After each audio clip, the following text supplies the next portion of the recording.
Welcome back to Explaining Everything, the channel where we dive into the stories and mysteries behind everyday things. Today's topic comes from one of our awesome viewers, AJ, the Thinker. Thanks for the suggestion, AJ. You asked, what is main character syndrome? Well, AJ, buckle up, because today we're stepping into the spotlight, flipping our hair dramatically, and answering that very question.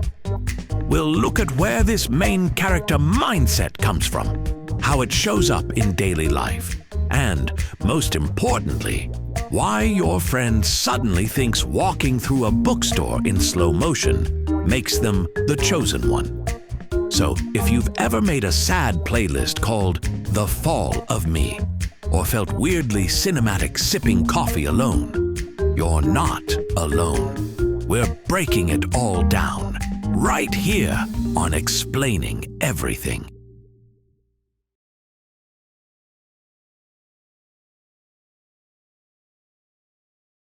Main character syndrome, or MCS, is not an official psychological diagnosis, but it might as well be, considering how many of us walk around like we're auditioning for our own biopic. In simple terms, it's when someone sees themselves as the central figure in the story of life, and everyone else is just set dressing. You start acting like you're in a movie where every traffic jam is symbolic, every coffee shop is a plot point, and every breakup is a character-defining moment. It's not just confidence, it's curated delusion with an aesthetic filter. Think of it like living your life with a permanent voiceover in your head, possibly narrated by Morgan Freeman or your favorite moody indie artist. This mindset can be innocent, like pretending your walk to work is a scene in a coming-of-age film, or a bit narcissistic when you assume the world revolves around your internal monologue and avocado toast. Not sure if you have main character syndrome? Here are a few suspicious signs.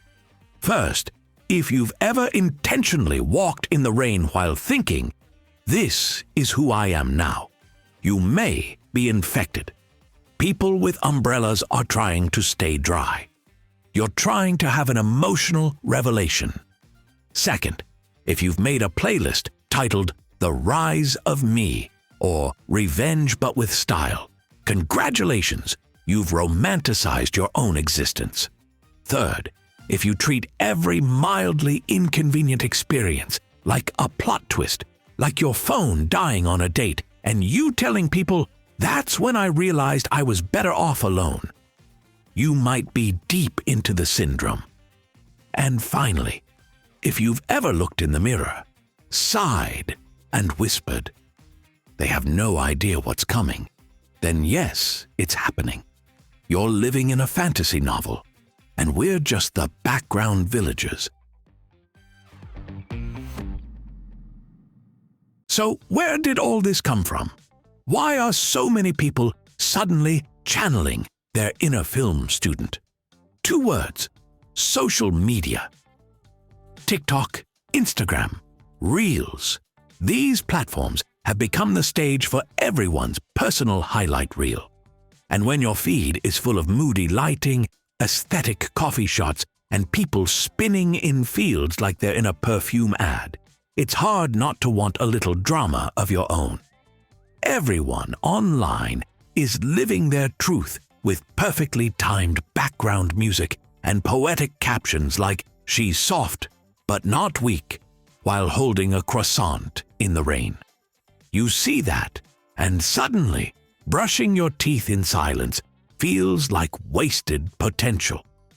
The internet didn't invent main character syndrome, but it sure gave it a content calendar and a soft lo-fi beat. Now here's the twist. Having a little main character syndrome. Not the worst thing in the world. Romanticizing your life can actually be a good mental habit. If pretending your morning jog is a training montage, helps you keep going, then jog like you're running from your past. It can make the mundane magical. Suddenly, doing your laundry isn't boring. It's therapeutic. Making ramen at midnight, a solo scene of growth and hunger-fueled enlightenment. This mild delusion can sometimes give us purpose, confidence, and a sense of control in a very chaotic, very uncaring world. It's like mental glitter. A bit of sparkle makes everything feel better, even if it's totally unnecessary.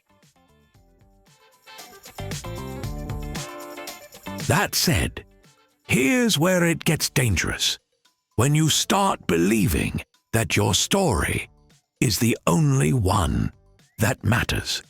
Main character syndrome becomes a problem when empathy leaves the chat.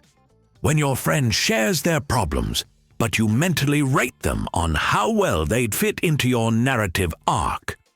Or when something bad happens, and instead of responding like a regular person, you say, "Ah, yes, the betrayal I needed to grow stronger." Suddenly, you're the star, and everyone else is reduced to background extras with limited screen time. But life's not a solo film. It's more like an ensemble show with multiple storylines, overlapping plot points, and very confusing timelines. Everyone you know is the main character of their story, too. So maybe, instead of treating your barista like an NPC, recognize they've probably had a weirder day than you, and they didn't even get a theme song. So, what is main character syndrome? It's a little fantasy we all dip into. It's your inner screenwriter turning spilled coffee into symbolism. It's your desire to make sense of chaos by turning your life into a movie and casting yourself as the star. But the best stories? They're never just about one person. They're about relationships, about growth, about learning when to step into the spotlight and when to step aside. So go ahead, live your cinematic life. Just remember to let others roll the credits on theirs, too.